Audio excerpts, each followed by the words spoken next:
नमस्कार मित्रांनो, आजच्या व्हिडिओमध्ये आपल्याला डोंगर क्षेत्रात राहत असल्यास प्रमाणपत्र ऑनलाईन कसे काढायचं ते आपण या व्हिडिओमध्ये बघायचं आहे मित्रांनो, तुम्ही या चॅनलला सबस्क्राईब केलं नसेल तर सबस्क्राईब करून घ्या मित्रांनो. चला तर मित्रांनो, आपण व्हिडिओ स्टार्ट करू. आपले सरकारवरती तुमचे आय डी असेल ते ओपन करायचे मित्रांनो, लॉग इन करायचे. लॉग इन केल्यानंतर तुम्हाला असं पोर्टल दिसेल. या पोर्टल बघा मित्रांनो, जे सर्टिफिकेट तुम्ही अप्लाय करताय इथे लिस्ट दिसणार, तुमची लिस्ट, आणि इथे डाउनलोड करायचं सर्टिफिकेट. तर आपल्याला हे सर्टिफिकेट काढण्यासाठी आपल्याला हे दाखला काढण्यासाठी कोणत्या ऑप्शनवरती जायचं मित्रांनो, रेन्यू डिपार्टमेंटवरती टॅप करायचं. इथे टॅप केल्यानंतर इथे टॅप करायचं आणि 3 ऑप्शन दिसणार. रेन्यू सर्व्हिसवरती टॅप करायचं आहे. आपल्याला कोणता सर्टिफिकेट काढायचं आहे तर certificate of residence in hill area, डोंगर भागात राहत असल्यास दाखला. हा दाखला काढण्यासाठी आपल्याला इथे टॅप करावं लागेल. इथे टॅप केल्यानंतर प्रोसीड बटनावरती टॅप करून द्यायचे. इथे टॅप केल्यानंतर तुम्हाला डॅशबोर्ड दिसणार आहे. असं डॅशबोर्डवरती आल्यानंतर सर्व्हिस लिस्टवरती टॅप करायचं आहे. इथे टॅप केल्यानंतर तुम्हाला आता आपला जो सर्टिफिकेट काढायचा तो सर्टिफिकेट इथे बघायचं आहे. Certificate of residence in hill area, डोंगर भागात राहत असल्यास दाखला. Certificate name. आता रिक्वायरमेंट डॉक्युमेंट कोणकोणते लागेल हे सर्टिफिकेट काढण्यासाठी आपल्याला प्रूफ ऑफ आयडेंटिटी एकच डॉक्युमेंट द्यायचं आहे. याच्यापैकी पॅन कार्ड जे असेल तुमच्याकडे ते एक डॉक्युमेंट अपलोड करायचं आहे.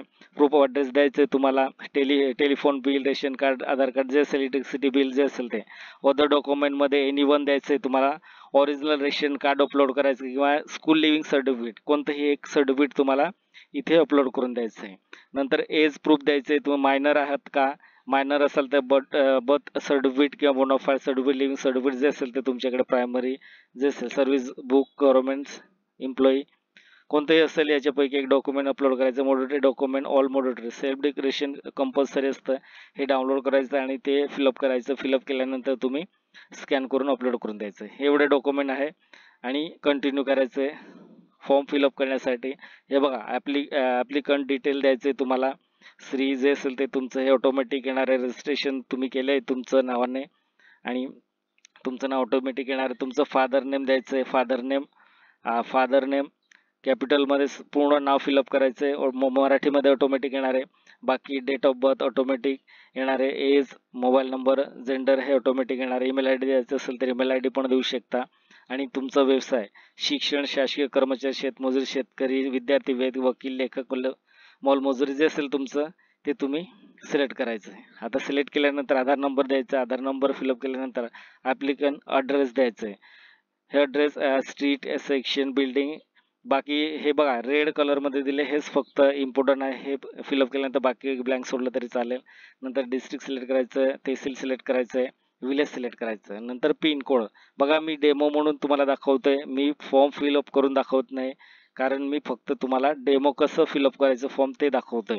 पिन कोड फिलअप केल्यानंतर हे बघा, तुम्हाला आणखी आधार नंबर द्यायचा आहे. आधार नंबर दिल्यानंतर तुम्हाला बेनिफिशरी रिलेशन, आता काका आजोबा जे असेल, तुम्ही भाऊ, मुलगा जे असेल तुमचं ते तुम्ही सिलेक्ट करून घ्यायचं आहे.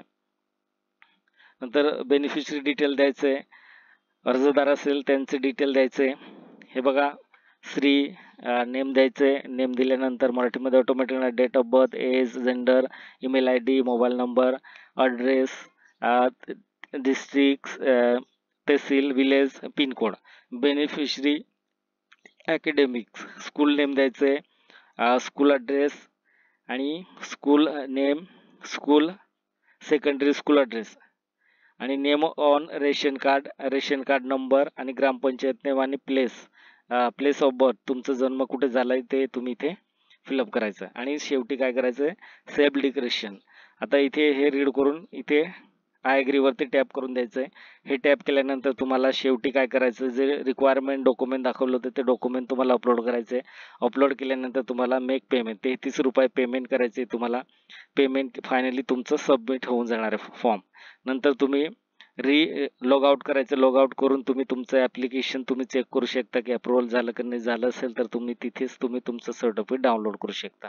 मित्रांनो, व्हिडिओ आला असेल तर सबस्क्राईब, लाईक, शेअर आणि बेल आयकॉन प्रेस करायला विसरू नका. जय हिंद, जय महाराष्ट्र.